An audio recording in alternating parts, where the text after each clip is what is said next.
मस्त थंडगार वारा सुटलेला आहे आणि आजूबाजूला अतिशय सुंदर वातावरण आहे, बीच आहे आणि या ठिकाणी आपण आपलं ऑफिसचं काम करत बसलोय.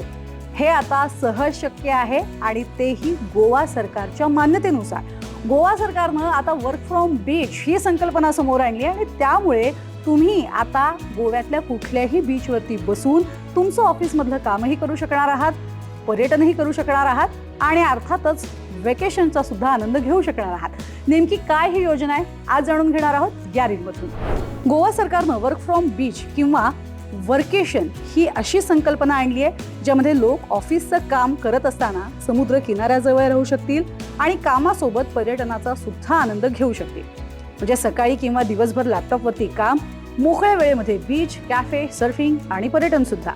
गोवा सरकारनं ही संकल्पना प्रोत्साहनपर सुरू केली आहे. गोव्याचे पर्यटन आणि IT मंत्री यांनी बीचवरती कोवर्किंग स्पेसेस उभारण्याची एक खास योजना तयार केली आहे आणि त्याचबरोबरीनं बाहेरचे काम करणारे व्यावसायिक किंवा काही कर्मचारी सुद्धा इथे येऊन काम करू शकतात. 2024 मध्येच ही संकल्पना पुढे आली आणि येत्या काळामध्ये गोव्याला जास्तीत जास्त पर्यटनाची संधी मिळावी आणि केवळ काही दिवसांपुरती म्हणजे मे महिन्यापुरतीच, वेकेशन पुरतीच ही मर्यादित न ठेवता 12ही महिने गोवा सरकार हे आपलं संपूर्ण गोवा पर्यटनासाठी उत्तम पद्धतीनं सुरू राहील यासाठी प्रयत्नशील आहे.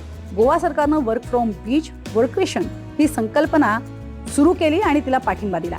रिमोट वर्कर्स आणि डिजिटल नॉर्म यांना यासाठी आकर्षित करण्याचे प्रयत्न सुरू आहे. काही बीचमध्ये कोवर्किंग स्पेसेस विकसित करण्याची योजनाही आहे आणि त्यासाठी तुम्हाला अधिकृत परवानगी ही घ्यावी लागेल. त्यासाठी स्थानिक नियम, इंटरनेट सुविधा आणि पर्यटन धोरण या सगळ्याला मात्र तुम्ही अनुकूल असणंही गरजेचं आहे. गोवा सरकारनं त्यामुळे आता सन, सी, सँड आणि सॉफ्टवेअर अशी ही संकल्पना आणलेली आहे ज्यामुळे तुम्ही बीचवरती बसून काम करू शकाल. तुम्ही वर्क फ्रॉम होममुळे कंटाळलेले असाल तर तिथे जा आणि तुमचं अर्थातच वेकेशन आणि काम हे दोन्ही वर्केशनच्या माध्यमातून पूर्ण करा.